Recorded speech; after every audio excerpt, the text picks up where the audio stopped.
Life, as both of us knew it, was changed forever. The great adventure that turned into the best adventure of our lives. It all started January 3rd when I flew to Atlanta. I got a coffee, I went for a hike, I met Will, and we drove to Florida. After 2 days of digging, I finally found my first Florida artifact. It's safe to say, I knew that I was going back. After the second day of digging, we started our ascent back to Georgia. I woke up from a car ride, and Will stopped at a cotton field. And of course, I got out to pick some. Maybe it was something in the air, but I knew that I had to come back.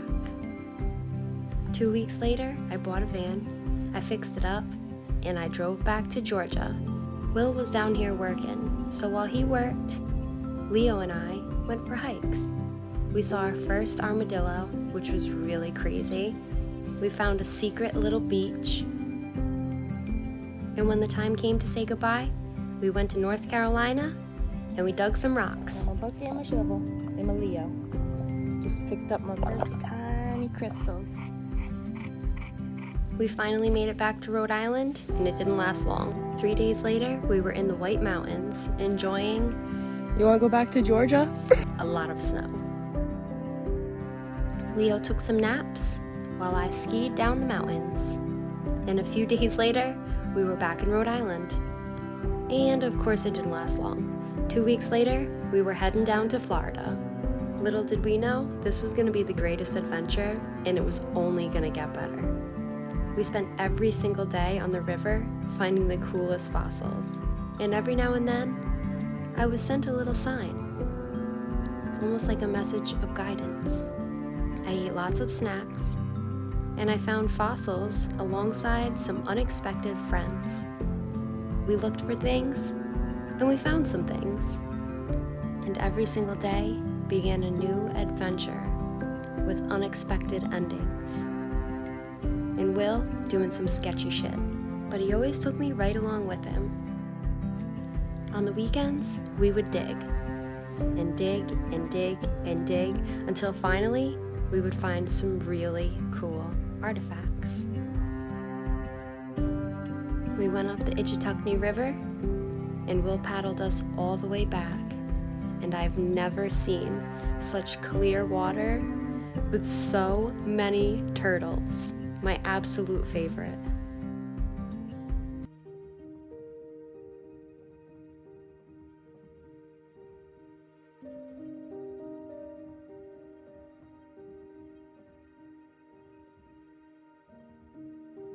Would you believe I actually went diving?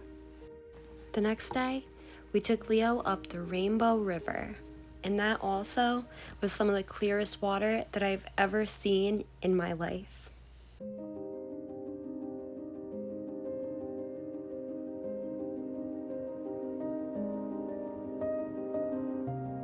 Every day was unexpected.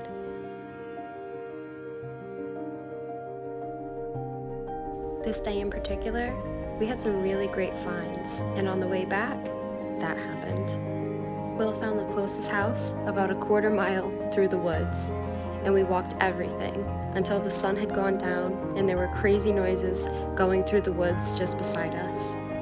But we made it, with no telling what tomorrow's adventure would have in store for us. So we threw this boat out and made a 3-hour drive to get a new one. The next day, we were back on the river, having fun.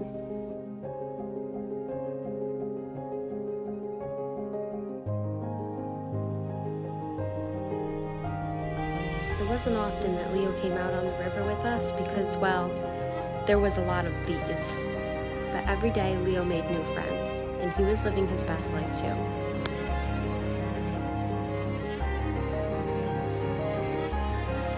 There really is nothing like the feeling of being truly free. I faced my worst fears being in this water, and on top of it, we made the news. In this week's Florida, I'm thankful we're having fun with Randy Roush, but also getting a history lesson. draws people to this river. Visitors sift away fragments of prehistoric creatures. Emily Warner just uncovered a megalodon shark tooth on this day, a creature that was the size of a school bus.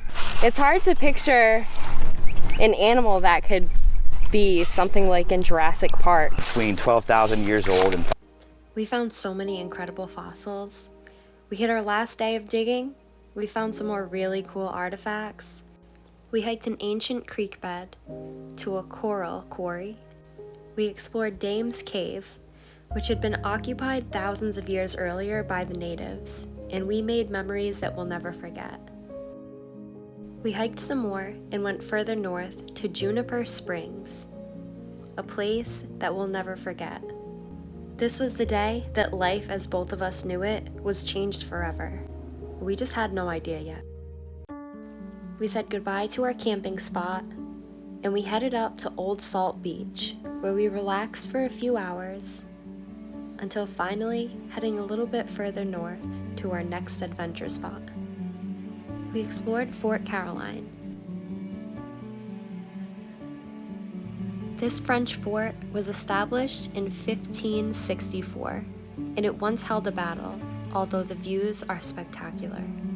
And previously, it was home to the Native Americans. Further north, we explored the Cedar Point ruins, and then Will took us out on the Intracoastal Waterway, where we actually saw a couple dolphins. Leaving Cedar Point was sweet and sour.